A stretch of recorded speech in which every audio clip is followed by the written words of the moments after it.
Saji Nandiyattu film chamber general secretary ആണല്ലോ. ഇപ്പോൾ film ചേംബറിനും അതോടൊപ്പം തന്നെ AMMAയ്ക്കും ഈ നടി വിൻസി അലോഷ്യസ് പരാതി നൽകിയിട്ടുണ്ട്. അതിന്മേൽ നിങ്ങളുടെ സംഘടന എന്ത് നടപടിയിലേക്കാണ് കടക്കുന്നത്? ഫിലിം ചേംബറിന്റെ ഈ പറഞ്ഞിരിക്കുന്ന മോണിറ്ററിംഗ് കമ്മിറ്റിക്കാണ് പരാതി നൽകിയിരിക്കുന്നത്. ഫിലിം ചേംബർ എക്സിക്യൂട്ടീവ് കമ്മിറ്റിക്കല്ല. ഈ പരാതി നൽകിയത് ഇന്നലെ രാത്രിയിലാണ്, മെയിൽ മുഖേനയാണ്. ഈ ഒരു സംഭവം ഞങ്ങൾ അറിഞ്ഞപ്പോൾ ഞങ്ങൾ അങ്ങോട്ട് വിൻസിയെ വിളിക്കുകയായിരുന്നു. പത്രങ്ങളിലൂടെ മാധ്യമങ്ങളിലൂടെ വിൻസി ഒരു വെളിപ്പെടുത്തൽ നടത്തി. ഇത് നവംബറിലോ മറ്റോ നടന്ന സംഭവമാണ്. അതുമായി ബന്ധപ്പെട്ട് ഞങ്ങളുടെ മോണിറ്ററിംഗ് കമ്മിറ്റിയിലുള്ള വനിതകൾ അടങ്ങുന്ന സംഘം, ആ റാണിയുണ്ട്, അതോടൊപ്പം തന്നെ നമ്മുടെ സജിത മഠത്തില് ആഷ തുടങ്ങിയവര്, ഞാൻ ഉൾപ്പെടെയുള്ളവര് വിൻസിയെ വിളിച്ച് എന്താണ് ഇങ്ങനെ നടന്നിരിക്കുന്നത്, കാരണം ഞങ്ങൾ വളരെ സ്ട്രിക്റ്റായി ആണ് IC രൂപീകരിച്ച് വിടുന്നത്. ഓരോ സെറ്റിലും ഓരോ ഷൂട്ടിംഗ് ലൊക്കേഷനിലും ഫിലിം ചേംബർ കൃത്യമായി IC രൂപീകരിച്ചിട്ടുണ്ട് എന്ന ബോധ്യത്തോടെ ഉറപ്പോടെ അവിടെ മോണിറ്റർ ചെയ്യാറുണ്ട്. അങ്ങനെ വരുമ്പോൾ ഞങ്ങളുടെ അറിവിലില്ലാതെ IC പോലും ഒരു കംപ്ലൈന്റ് കിട്ടാതെ ഇങ്ങനെ ഒരു നടി ഒരു പരാതി പൊതുമധ്യത്തിൽ സോഷ്യൽ മീഡിയയിലൂടെയും ഒരു ലഹരി വിരുദ്ധ ക്യാമ്പയിനിലൂടെയും പറയുമ്പോൾ ഞങ്ങളുടെ അറിവിൽ അത് വന്നില്ല. എന്താണ് ഇത് സംഭവിച്ചതെന്ന് അറിയാൻ ഞങ്ങളുടെ ഉത്തരവാദിത്തമായതുകൊണ്ട് തന്നെ ഞങ്ങൾ വിളിക്കുകയും അതനുസരിച്ച് വളരെ കാര്യങ്ങൾ ഈ കുട്ടി ഞങ്ങളോട് സംസാരിക്കുകയും ചെയ്തിട്ടുണ്ട്. അതനുസരിച്ച് പരാതി നൽകിയാൽ സംഘടനാപരമായി നിയമപരമായി നടപടിയെടുക്കുവാനുള്ള ബാധ്യത നമുക്കില്ല. അത് സർക്കാരിന്റെ ജുഡീഷ്യറിക്കോ എക്സിക്യൂട്ടീവിനോ ലെജിസ്ലേച്ചറിനോ ഉള്ളതാണ്. അങ്ങനെ വന്നാൽ ഞങ്ങളാലാവുന്ന രീതിയിൽ, കാരണം ഞങ്ങൾ അതുപോലെ ആത്മാർത്ഥമായിട്ടാണ് ഈ IC രൂപീകരിച്ച് മുന്നോട്ട് പോകുന്നത്. കാരണം ബഹുമാനപ്പെട്ട ഹൈക്കോടതിയുടെ നിർദ്ദേശപ്രകാരം, വിധിപ്രകാരം, ബഹുമാനപ്പെട്ട കേരള വനിതാ കമ്മീഷന്റെ നിർദ്ദേശപ്രകാരമാണ് സിനിമാ സെറ്റുകളിൽ IC രൂപീകരിക്കുവാൻ ചേംബറിനെ ചുമതലപ്പെടുത്തിയിരിക്കുന്നത്. 2022 മുതൽ ഏകദേശം 800 സിനിമകളോളം മലയാളത്തിൽ ഷൂട്ട് ചെയ്യപ്പെട്ടിട്ടുണ്ട്. അവിടെയെല്ലാം IC ഉണ്ട് എന്ന് ഉറപ്പുവരുത്തുകയും കൃത്യമായി മോണിറ്റർ പോവുകയും ചെയ്യുമ്പോഴും ചില പരിമിതികളുണ്ട്. ഇല്ലെന്ന് ഞാൻ പറയാം, എല്ലാം സുതാര്യമാണ്, 100% പെർഫെക്റ്റ് ആണ് എന്നൊന്നും പറയാൻ പറ്റില്ല. കാരണം ഇത് മനുഷ്യ സഹജമാണ്, പരിമിതികൾ ഉണ്ടാവും. പക്ഷേ മാക്സിമം ഈ മേഖല ശുദ്ധീകരിക്കപ്പെടണം, ലഹരി മുക്തമാക്കണം. മറ്റ് ഹറാസ്മെന്റ് വനിതകൾക്ക് ഉണ്ടാകാൻ പാടില്ല. വനിതകൾ തൊഴിൽ ചെയ്യുന്ന ഇടങ്ങളിൽ അവർ സുരക്ഷിതരായിരിക്കണം എന്നുള്ള ബോധ്യത്തോടുകൂടി നല്ല ക്രിയേറ്റീവായിട്ടുള്ള നല്ല നല്ല സൃഷ്ടികൾ, കലാസൃഷ്ടികൾ ഇവിടെ സൃഷ്ടിക്കപ്പെടണം. അതിന് സമാധാനപരമായ അന്തരീക്ഷം ഉണ്ടാകണം എന്നുള്ളത് കൊണ്ട് തന്നെ വളരെ വ്യക്തവും കൃത്യനിഷ്ഠവുമായിട്ടാണ് ഞങ്ങൾ ഇതിൽ ഇടപെട്ടിരിക്കുന്നത്. അതുകൊണ്ട് തന്നെയാണ് ഞങ്ങളെ ഇത് ആശ്ചര്യപ്പെടുത്തിയത്. വിൻസിയോട് സംസാരിക്കുക, വിൻസി പരാതി നൽകിയത് ആദ്യം അമ്മയ്ക്കാണ്. പിന്നീട് ഞങ്ങൾക്കത് പരാതി ഇന്നലെ രാത്രി നൽകി. പക്ഷെ ഞാൻ കോട്ടയത്താണ്, ആ പരാതി ഞാൻ കണ്ടിട്ടില്ല. മറിച്ച് അത് മെയിൽ ചെയ്തിട്ടുണ്ട്, ഞങ്ങളുടെ സ്റ്റാഫ് അത് സ്ഥിരീകരിക്കുകയും ചെയ്തിട്ടുണ്ട്. അതിന്റെ അടിസ്ഥാനത്തിൽ ഞങ്ങളുടെ ചെയർമാൻ, ഞങ്ങളുടെ മോണിറ്ററിംഗ് കമ്മിറ്റിയുടെ ചെയർമാൻ ശ്രീ പറയട്ടെ ഇത് ഒരു കാര്യം കൊണ്ട്, ഞങ്ങളുടെ ചെയർമാൻ ശ്രീ G സുരേഷ് കുമാറും ചേംബറിന്റെ പ്രസിഡന്റ് ശ്രീ BR ജയിക്കും എല്ലാം ഇതിൽ ഇടപെടുകയും ഞാൻ ജനറൽ സെക്രട്ടറിയാണ്, ഞങ്ങൾ എല്ലാവരും ഇടപെടുകയും സംസാരിക്കുകയും ചെയ്തിട്ട് ഞങ്ങൾ അടിയന്തരമായ യോഗം, നിങ്ങൾ മനസ്സിലാക്കണം, ഞങ്ങളുടെ ആത്മാർത്ഥതയെ പലരും ചോദ്യം ചെയ്യുന്നുണ്ട്. ഞങ്ങൾക്ക് ഇതിൽ നിന്നും എന്താണ് നേട്ടം? ഒരു നേട്ടവുമില്ല. ഞങ്ങൾ തന്നെ ഇത് ഞങ്ങളെ ഏൽപ്പിച്ച ജോലി കൃത്യമായി ചെയ്യാൻ ശ്രമിക്കുമ്പോൾ കല്ലെറിയാനും പഴി കേൾക്കാനും ഞങ്ങൾ മാത്രമേ ഉള്ളൂ. പക്ഷെ ഞങ്ങൾ ചെയ്യുന്ന നല്ല കാര്യങ്ങളെക്കുറിച്ച് കൂടെ നിങ്ങൾ അറിഞ്ഞിരിക്കണം. അങ്ങനെ ഇതിൽ ഇടപെട്ട് ഞങ്ങളുടെ ചെയർമാനും പ്രസിഡന്റും എല്ലാവരും ഇടപെട്ട് വളരെ തിങ്കളാഴ്ച തന്നെ അടിയന്തര യോഗം വിളിച്ചിരിക്കുകയാണ്. ഞങ്ങൾക്ക് സംഘടനാപരമായി ഈ മേഖലയിൽ ഈ കാര്യത്തിൽ എന്ത് ചെയ്യാൻ പറ്റും? ഇത് പല പ്രാവശ്യമായി, അതുകൊണ്ട് എന്ത് ചെയ്യണമെന്നതിനെക്കുറിച്ച് ഞങ്ങൾ ആലോചിക്കുകയും അതിനുള്ള ശിക്ഷാ നടപടികൾ, സംഘടനാപരമായുള്ള ശിക്ഷയാണ് ഞാൻ പറഞ്ഞത്, എന്ത് ചെയ്യാൻ പറ്റുന്നതിനെക്കുറിച്ച് ഗൗരവമായി ആലോചിച്ച് ഞങ്ങളുടെ കമ്മിറ്റി ഒരു തീരുമാനമെടുക്കും. ആ തീരുമാനമനുസരിച്ച് അത് നിങ്ങൾക്ക് അറിയാനും സാധിക്കും. ഇതാ മാത്രമേ ഞങ്ങൾക്ക് പറയാനുള്ളൂ. മറിച്ച് ഇപ്പം സിനിമാ ലൊക്കേഷനുകളിലൊക്കെ ലഹരി ഉപയോഗം കുറഞ്ഞിട്ടുണ്ട്, നമുക്ക് പറയാം. അതിന്റെ കാരണം നമ്മുടെ ചർച്ചകളാണ്, നമ്മുടെ വിമർശനങ്ങളാണ്. പോലീസ്, എക്സൈസ് ഉൾപ്പെടെയുള്ളവർ പല സെറ്റുകളിൽ കയറണമെന്ന് ഞങ്ങളുടെ general secretary producer association Rakesh സർക്കാരിനോട് ലെറ്റർ പാഡിൽ ഞങ്ങൾ എഴുതി കൊടുത്തിട്ടുള്ളതാണ്.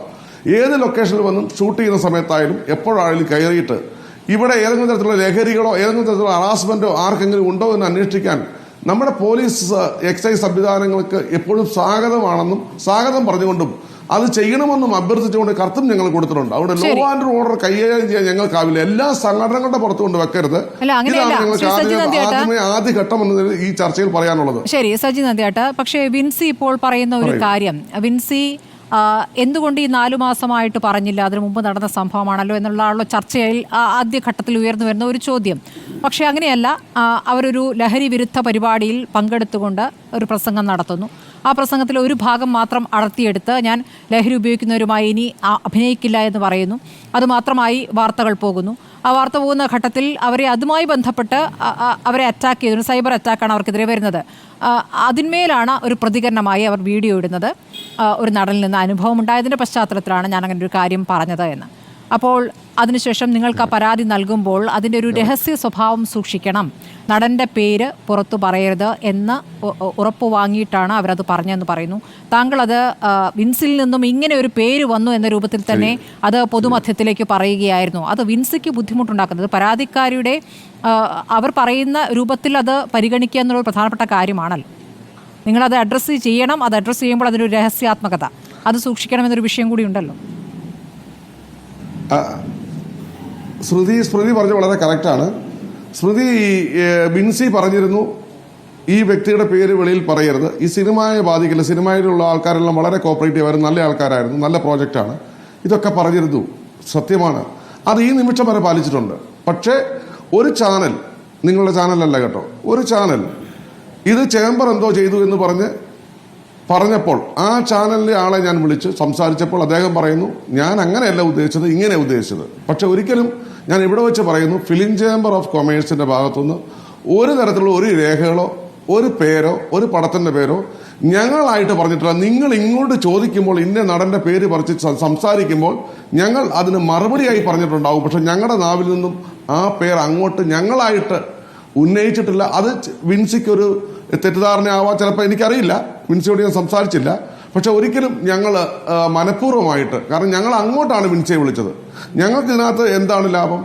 ഞങ്ങൾക്കൊരു ലാഭവുമില്ല. പക്ഷെ മറിച്ച് ഈ രംഗം ശുദ്ധീകരിക്കപ്പെടണം, ഞങ്ങളാലാവുന്ന രീതിയിൽ ഞങ്ങളുടെ മേഖല മാക്സിമം കൺട്രോൾ ചെയ്യണം, അവിടെ നിയന്ത്രണം കൊണ്ടുവന്ന് നല്ല പ്രോഡക്റ്റുകൾ ഉണ്ടാകണം, നല്ല രീതിയിൽ ഷൂട്ടിങ്ങുകൾ മുടങ്ങാതെ എല്ലാവരും നല്ല രീതിയിൽ പോകുന്ന ഒരു ഹാപ്പിയസ്റ്റ്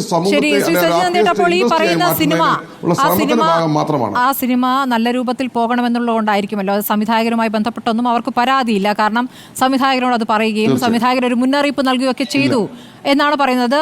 വിൻസിയെക്കാളും അവിടെ ഉണ്ടായിരുന്ന മറ്റൊരു ജൂനിയർ ആർട്ടിസ്റ്റിനാണ് ഏറ്റവും മോശമായ അനുഭവം ഉണ്ടായിട്ടുള്ളത് എന്നുകൂടിയാണ് അവർ ഇന്ന് വ്യക്തമാക്കുന്നത്. അവരെ സംബന്ധിച്ച് അത് പറയാൻ ധൈര്യമില്ലാത്തൊരു സാഹചര്യം കൂടിയുണ്ട്. ഇതൊക്കെയാണ് ഒരു പൊതുവായ അവസ്ഥ എന്നുള്ളത്. അപ്പോൾ എല്ലാ സിനിമാ സെറ്റിലും നിങ്ങൾ ഈ പറയുന്നത് പോലെ, സംഘടന പറയുന്നത് പോലെ IC-കൾ ഉണ്ടോ എന്നുള്ള കാര്യം ഉറപ്പാക്കേണ്ടതുള്ളൂ. അവിടെയും ഉണ്ടായിട്ടില്ല എന്നാണ് മനസ്സിലാക്കുന്നത്. അല്ലെങ്കിൽ അത് ആ പരാതിയിലേക്ക് പോകേണ്ടിയിരുന്നല്ലോ. നിർത്തണം ശ്രുതി, ഞാൻ ഇടപെട്ട് പോട്ടെ. വളരെ തെറ്റായ കാര്യമാണ് പറയുന്നത്. ഈ സിനിമയുടെ സെറ്റിൽ വിൻസി പോലും സമ്മതിച്ച കാര്യമാണ്, വിൻസി വളരെ കൃത്യമായി അപ്രീഷിയേറ്റ് ചെയ്ത കാര്യമാണ്. ഈ സിനിമയുടെ സെറ്റിൽ 5 അംഗ IC ഉണ്ടായിരുന്നു. ഐ ബെറ്റ് യു സ്മൃതി, ഞാൻ വെല്ലുവിളിച്ചുള്ള ചോദ്യമല്ല ചോദിച്ചത്, ഞാൻ ചോദിക്കുകയാണ് ചെയ്തത്.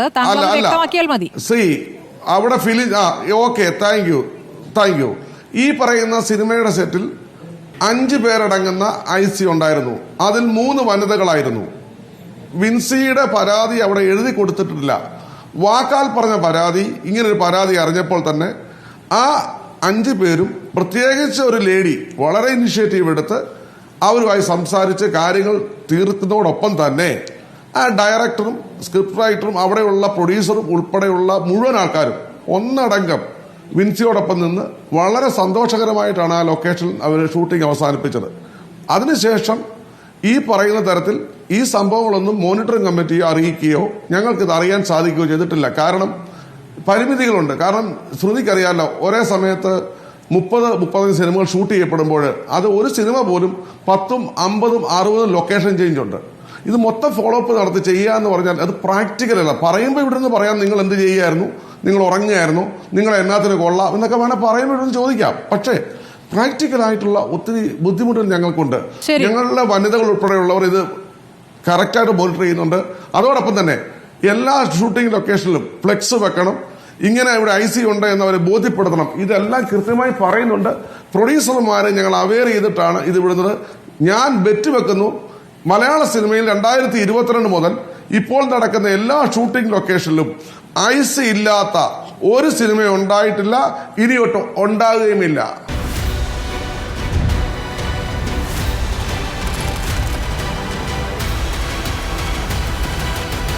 Debate with Smriti Parittikad.